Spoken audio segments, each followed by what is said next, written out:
Welcome to the Parenting with Impact podcast with your hosts Elaine, Taylor-Klaus, and Diane Dempster, co-creators of ImpactParents.com, an online community, award-winning blog, and service organization helping parents all over the world to raise complex kids become capable, independent adults.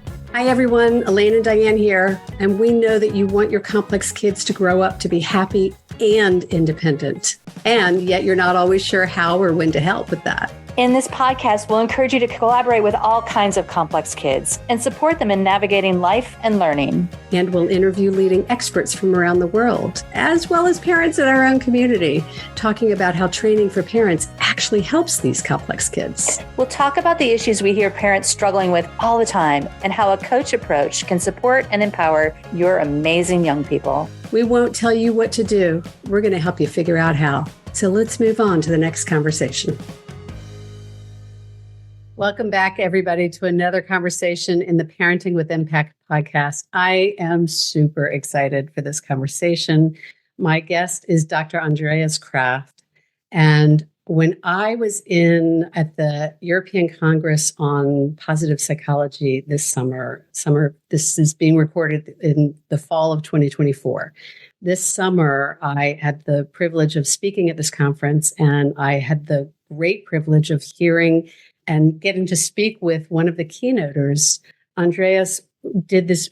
So first we met on a bus on a way to an event, and we had this lovely conversation. And then the next day he turns out to be the keynoter on hope.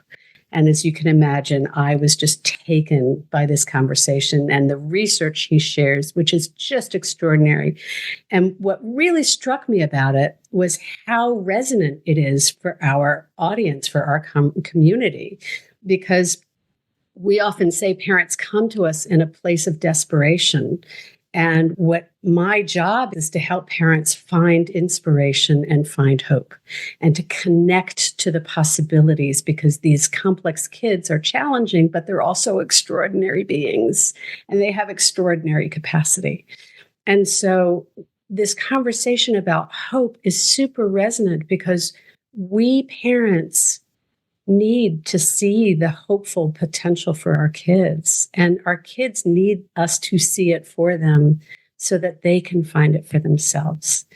And it turns out there's research on this.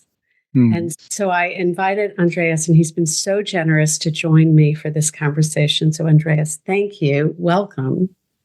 Thank you very much, Elaine, for inviting me. And it was a pleasure meeting you in Innsbruck and now here again.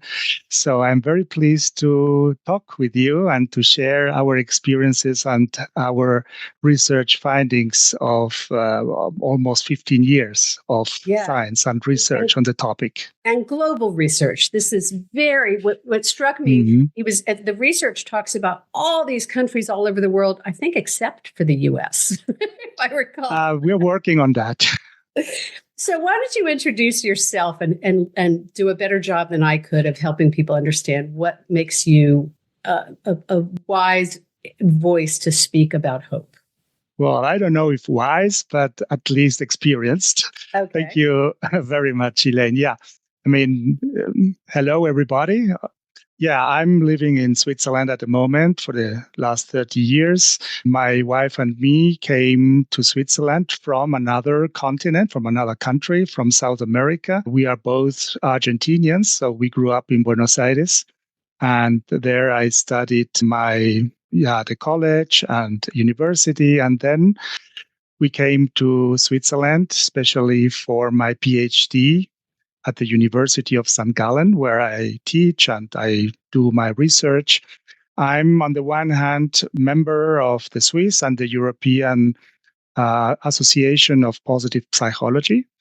And at the same time, I'm president of the Swiss Society of Future Studies. So what I do basically is to integrate the individual psychological level. That means what happens with the person, with the individual, but looking at within the framework of the context of what is happening in our society.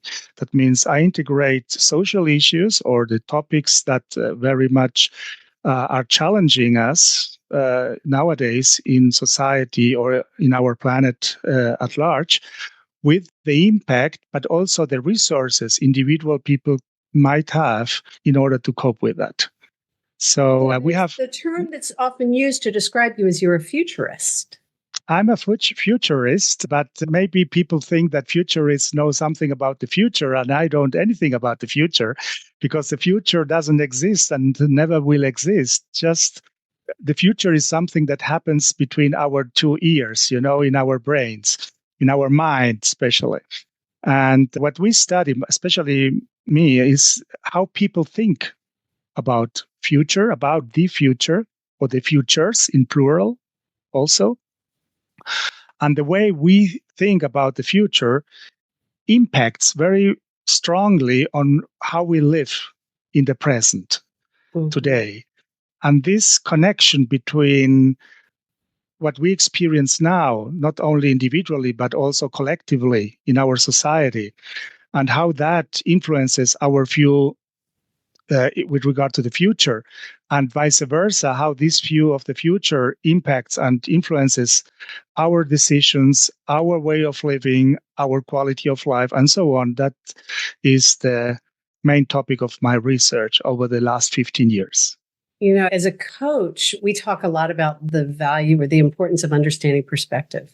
And that when we change perspective, we actually change outcomes. And I think what you just described was the explanation of when we understand how we think about something, it's going to change how we act in response. Exactly. And that, what you're saying, is changes the future. That's exactly the topic, because the future is nothing that is firstly given. Secondly, is nothing that just happens to us, or let's say it another way. If we look into the future or at the future, thinking that this future is something that will happen to us, we are just passive. We are just sometimes helpless.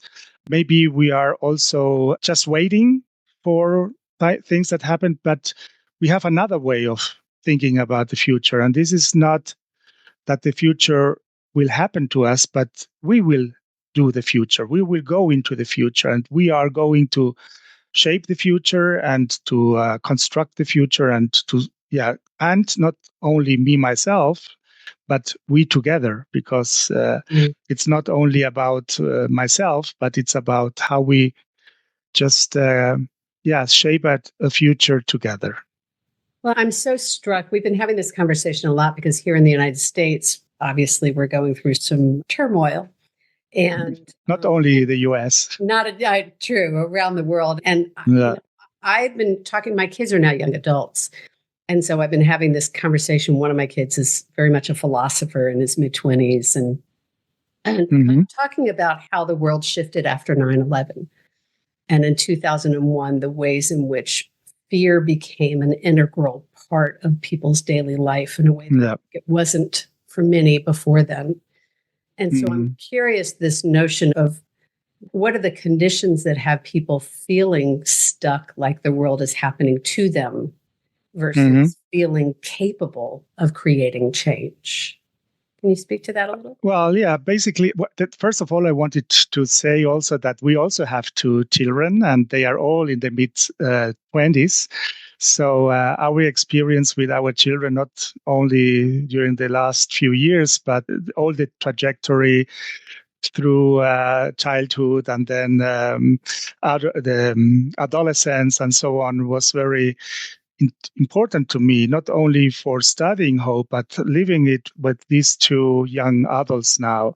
Yeah. And we are for sure living in a time in history where so many things are changing, and where we feel challenged and also threatened by the crisis, the conflicts, and so many things that we receive every day through the social media, through the news, in TV, in the newspapers, and especially children. I mean, not only young children and youth or the younger adults, but everybody has been, let's say, influenced by all these things. I mean, in your case, in the US, it was 9/11, something terrific, but so many other things happened during the last 10 years in so many countries. And when we are confronted with all this negative information, what we used to do, most people used to do, is to project all these negative experiences or negative news into the future. So we are not, or it is very difficult for people, for everybody, for us, to say, okay, now it is a bad time or a very struggling time, but we will be able to improve, we will be able to change something, and so on. That means that what we have to transmit to people in general, and especially to young people. I also work not only at the university, where my students are also in the 20s, but I'm also at high school level with young people between, I would say, 15 and 18, 14 and 18, is to tell them that the future can be and will be different than the present. That the question is, how different? Would it be worse? But also it could be better. So the question is, we have it in our hands to change something for the better. The question is, and this is the paradox of our times, is that on the one hand, let's consider that our children and our young adults have more or less everything they need for a good living. I mean, this generation has much more in terms of material goods, in terms of possibilities, also education, and maybe also new jobs, than so many generations before. That means, on the one hand, our young people do have a lot of resources and things, but on the other hand, they are confronted with so many negative experiences and news, and what they lack a little bit, and I can see it with our own children, it's not something that they have to live for, but in terms of material goods, but the perspectives of a better future for themselves and their own children's and grandchildren's. Yeah. And that's it. And that is a little bit paradox on the one hand, but it's devastating on the other hand, because if they don't feel that, I mean, we are living in a time that is called dystopian. Dystopian, I don't know if you know the term. This is bad and topos is the place. That means many people think that the future will be a bad place to live in. And if that's the basic attitude and the basic condition of our lives, the question is, why are we living for at all? I mean, there are so many young people, maybe not young children, but young adults that don't want to bring children's into the world. Children into the world. Yeah. Because they believe that would be something not suitable or not good for them. So is this different, Andreas? Because I think back, like when I was 19, I wasn't going to have kids because I didn't want to bring them into this world we were in. So I had that, teenager fear for the world, but I grew out of it. I think, we understood growing environmentalism and concerns about the planet in those days, but not the way now we're hearing what the damage we've done to the planet is irreparable. Can you speak to what's got kids feeling like they can't improve things? What's different between when we grew up and we saw the potential to make things better, and that tendency to look at it and say, well, we're screwed. Well, at that, I hear from my kids a lot. Exactly. At that time, we didn't have any research on hope and on other topics. But what I experienced and was looking, I mean, as a futurist, I don't look only into the future, but I also look back to the past. And what I realized is that every generation has like a task or something a challenge to cope with. I mean, last century, it was not only about the environment and sustainability, but it was about the topic about equality, because we had developed so much wealth in at least in our wealthy countries, it's not over everywhere over the world, but in many Eastern countries, we had so much wealth, but it was so unequally distributed. So many young people at that time, I mean, in our generation, they wanted to engage themselves for more justice, for more rights for many people. And I think that was one of the main hopes of the 20th century.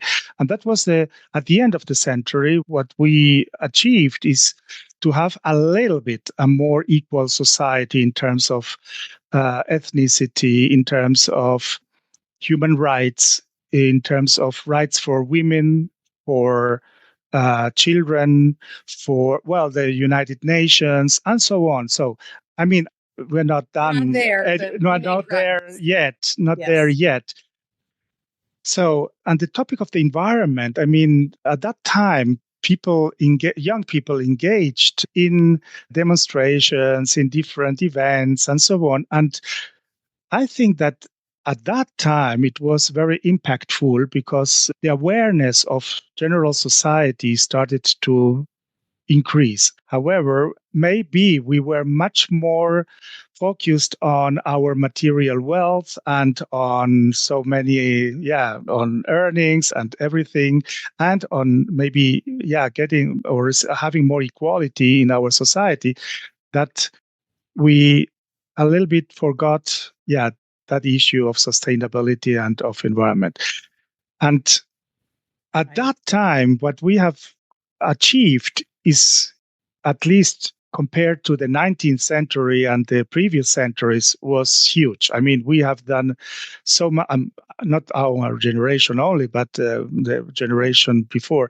But now we are facing a little bit these challenges where children or young adults don't know what to do because they feel helpless. But the same thing happened 100 years ago. Let's consider we are now in the year of 2024.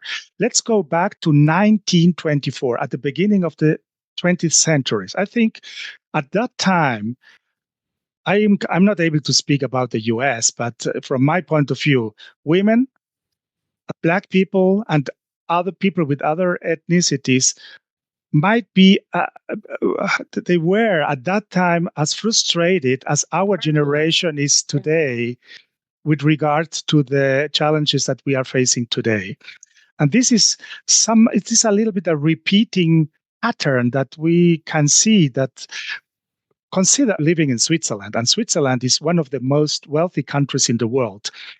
100 years ago, Switzerland was a poor country with people emigrating to the US, to South America, to Australia, and to other countries because people were poor here in Switzerland.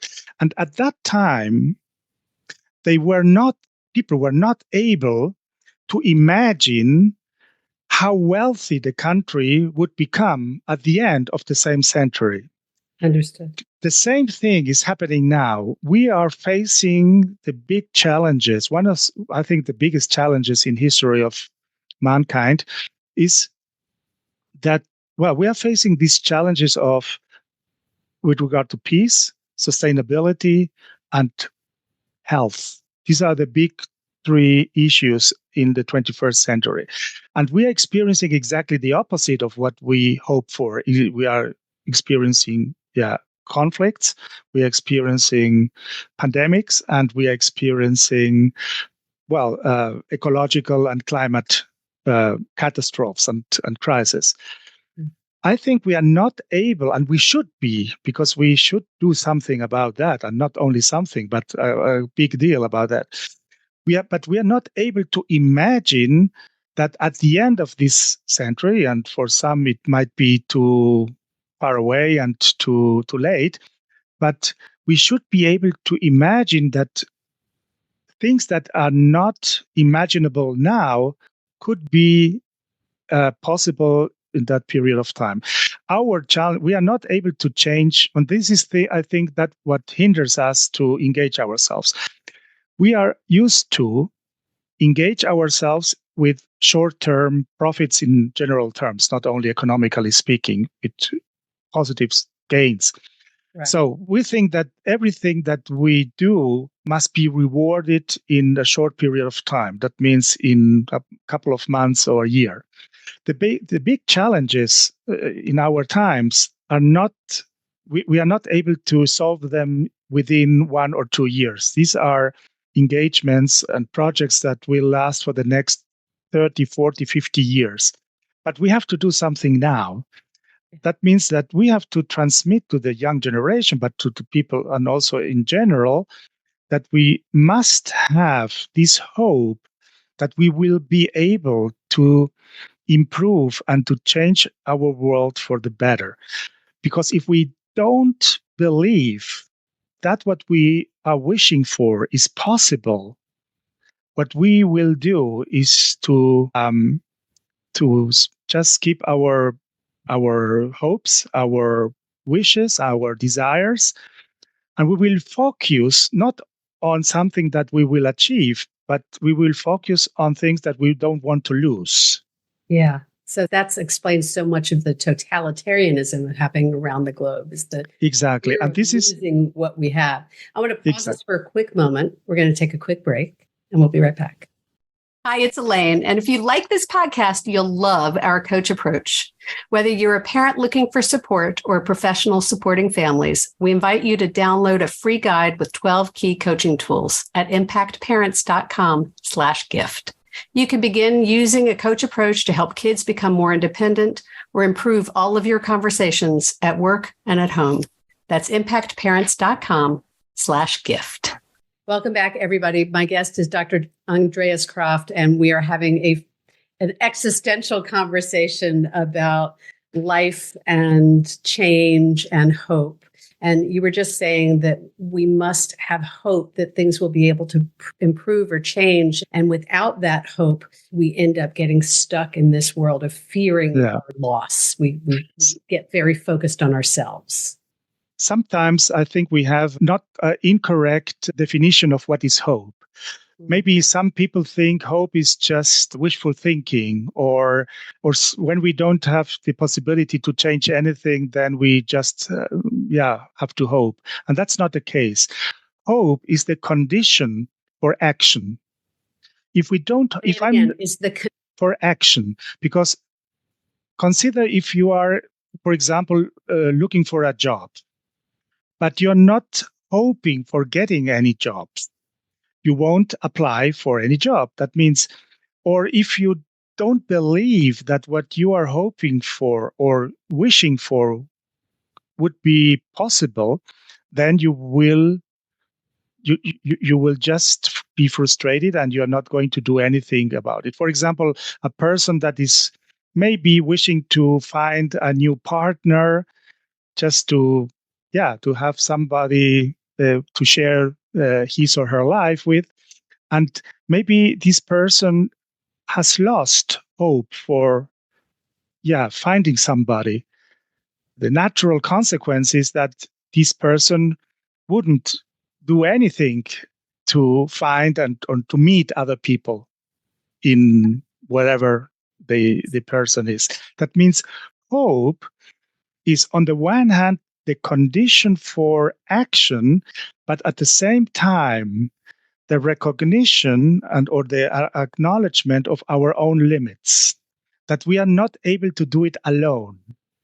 We, in this very much individualistic societies, have been, let's say, raised up with the belief that, or maybe the ambition that we should change or cope for ourselves in every situation. But this is not possible, and it's not possible especially with regard to these big challenges in our society. That means not to lose hope implies that, first of all, we have to have a wish. We have to be aware of what is important to us and never forget that. And if sustainability or equal rights or health or peace are important to us. Or for parents of complex kids. Like what really resonated when I heard you speak this summer was how resonant this was for our community. And you understand Exactly. this world of complex kids. When a parent can't see the potential for their kid, when they stop hoping for what's possible. Can you apply it to this community? Yeah, and this is exactly the point where we have, as parents, we have different duties or tasks, and sometimes we can do something for our children, and sometimes we are not able to influence what they do, but we never should lose hope. And what does it mean to hope for our children? And this is in our case, we experience it with our children, because our children's, at least our son, he was also one of these complex kids, different yes. person, a little bit different than we have to change school. And, we had so many different, looking for many different people to help us. What we learned is that we should continue believing in our children once they were not able to believe in themselves anymore. And can you say that again? Because this is something I say a lot. And so when I heard you say it, I went, yes. Yeah. That's it. We as parents. Our kids, they go through so many challenges during their lives. And there are many points in their lives where they lose self-confidence. They lose sometimes the belief that what they wish for would be able, and they lose the belief at the end in themselves. And our task, our duty is to transmit to them that even though they don't believe in themselves anymore, we will keep believing, or we will continue believing in them, because we know that there is a new possibility, that there would be always new possibilities to them, and also that they will have the resources, the capabilities, the competencies to move forward. Maybe not the way we wanted to at the beginning, maybe not the way we thought it would be the best for them, but my experience now, looking back to what our kids experienced during the last 10 years, is that there's always a positive path, or many positive paths, where they will discover and they will go through. But the most important thing is that they feel themselves empowered, they feel themselves loved, because at the end, to hope for them and to tell them that we are hoping for them, it's just a manifestation of our love to them. And the next consequence is, if we wouldn't be able to hope for them and to believe in them, what we are doing is to giving up our own role as parents. I don't know if that's clear, the concept, because our role as parents is to give our children the best point of departure for dealing with their lives and for growing and for flourishing and so on. And if we are not able to do that, or to believe that they would be able to do that, then we are not only giving up our children, but we are giving up ourselves as parents. And this is, I don't know if that's clear. I understand, because this is so resonant with our approach. And what really strikes me about what you're saying is that parents do give up hope. They don't give it up. They lose hope. And that for us, part of our work is to help reconnect them to the hope of what's possible for their children. Because it's scary, and it's demoralizing, and it's frustrating, and it's all of these things. And I think what I hear you saying is that we as parents, we have to reconnect to that hope. We have to hold the hope for our kids, to help them see it for themselves. And this for you is coming not only from your experience as a parent, but also from the research you've done around hope. Exactly. And we have to be aware that hope and our own expectations could be something completely different. Yes. Because sometimes we have some expectations on our kids, and maybe these are not exactly that what they need at this moment or in the future. To hope for our children is basically to wish the best for them. And what is the best for them, we not always know that as parents. Sometimes they have, or not only sometimes, but I think they have to discover what is the best for themselves. But we have to be with them and observe them and tell them. I can give you one example of our son. This was 2 years ago. He was studying at the university and was very much frustrated, and he had a crisis, a strong crisis and he didn't know if he should leave the university and just change whatever or to continue. And he was really very, very sad and frustrated and struggling. And then we had a conversation, and what I told him in that moment is, regardless how you are going to decide which decision you will take, both are correct. If you continue with the university, then that's a sign of your perseverance, of your persistence, and so on. And if you skip the university or you leave university, then it's a sign that you are looking at your heart, what your heart is saying. And in both cases, it's fine. It's okay. And I experience it with our son, that in that moment, all the pressure, all that negative, that worries and preoccupations and everything vanished at that moment. And then he decided to continue, and everything changed for the better. Because his perspective on it shifted. You gave him permission to see it differently. Correctly. I hate to end this conversation because I could talk to you for hours, but we do need to start wrapping the conversation.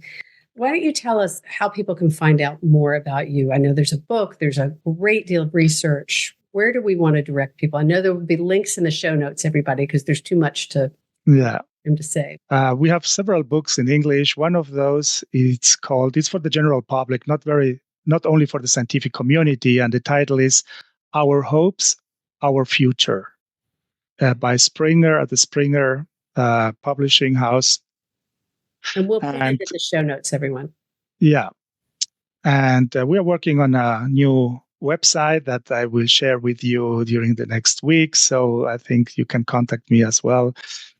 And we'll have everything there for you that you need. Exactly. Why don't you, as we wrap this conversation, I want you to identify what have we not talked about that you feel like you want to share, but I want to point you a little bit to indicate, because one of the things that was so striking as you shared your research was this conversation about people moving forward or moving towards something, and which I thought was so relevant for this audience. What does your research have to offer parents of kids, whether they're children or teens or young adults with complex issues? What does the research tell us?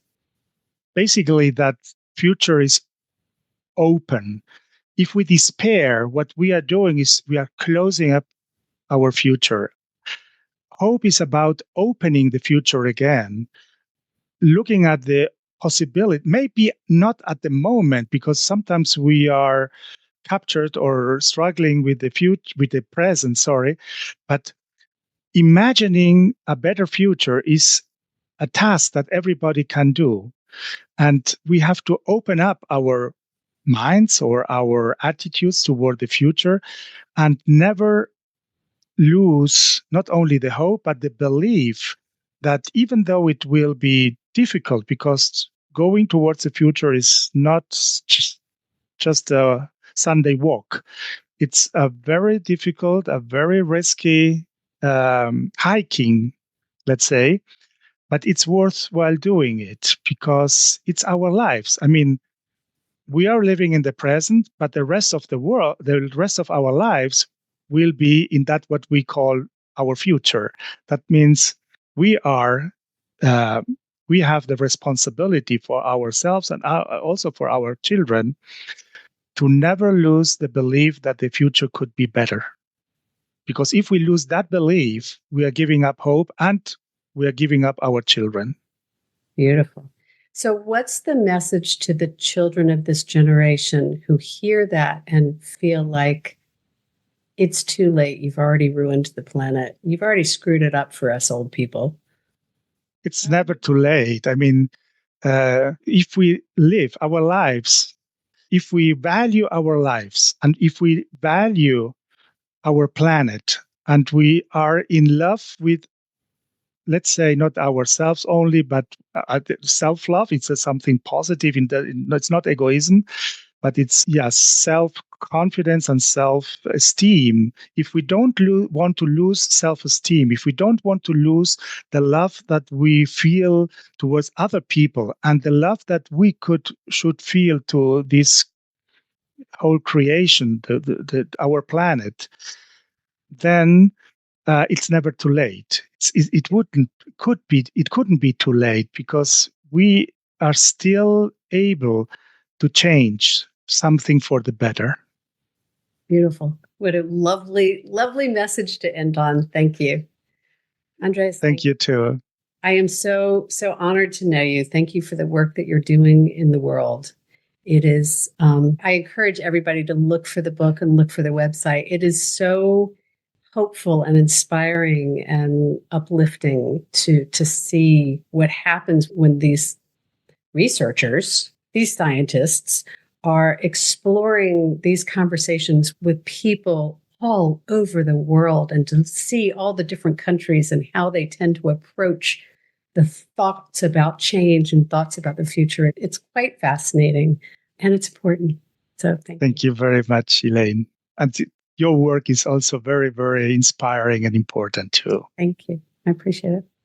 To those of you listening, thank you for tuning in for this somewhat more existential conversation than usual. I appreciate you listening, you engaging, you thinking. As you've heard me say so many times, the change you want for your kids starts with you. And very, very often our kids need us desperately to parent from a place of inspiration instead of desperation, to hold belief in what they're capable of, even when they can't see it for themselves.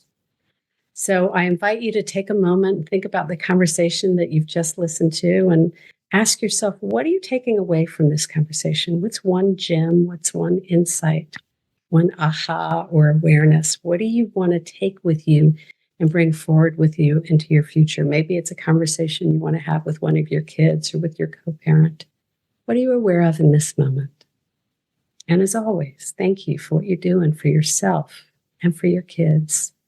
As Andreas has pointed out so clearly today, what you do, it makes an extraordinary difference. Take care, everybody. See you on the next one. You've been listening to the Parenting with Impact podcast with Elaine and Diane. For more information on the Impact Parents community or to join Sanity School for Parents, please visit impactparents.com. If you like what you've heard, please share this podcast with friends who need similar guidance, and subscribe wherever you listen to podcasts. For the essentials of Elaine and Diane's coach approach to parenting, download a free tip sheet at impactparents.com/podcast. Behavior therapy training for parents is actually recommended as a first-line treatment for complex kids. For information about Sanity School, our training program for parents or teachers, which has helped thousands of families around the globe, visit impactparents.com/sanityschool.